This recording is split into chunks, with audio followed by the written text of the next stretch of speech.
O'limdan qo'rqasizmi? O'zing qo'rqasanmi? Juda qo'rqaman.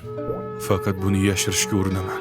Yashirganing sari oshkora bo'ladi. Haqiqatda umr 2 nafasdan iboratdir.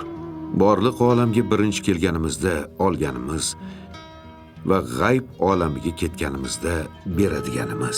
Borliq olamidagi vaqt shunchalar qisqadir. Shu qisqa vaqtda insonga hamroh bo'ladigan birgina narsa bordir.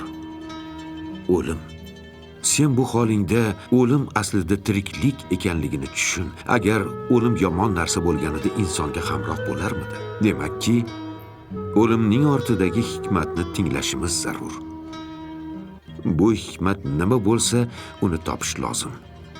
Modomiki Alloh taolo mayyitni tiriltirarkan, istagan vaqtida seni tirik ruhingdan o'lik nafsni chiqarib uni o'ldiradi.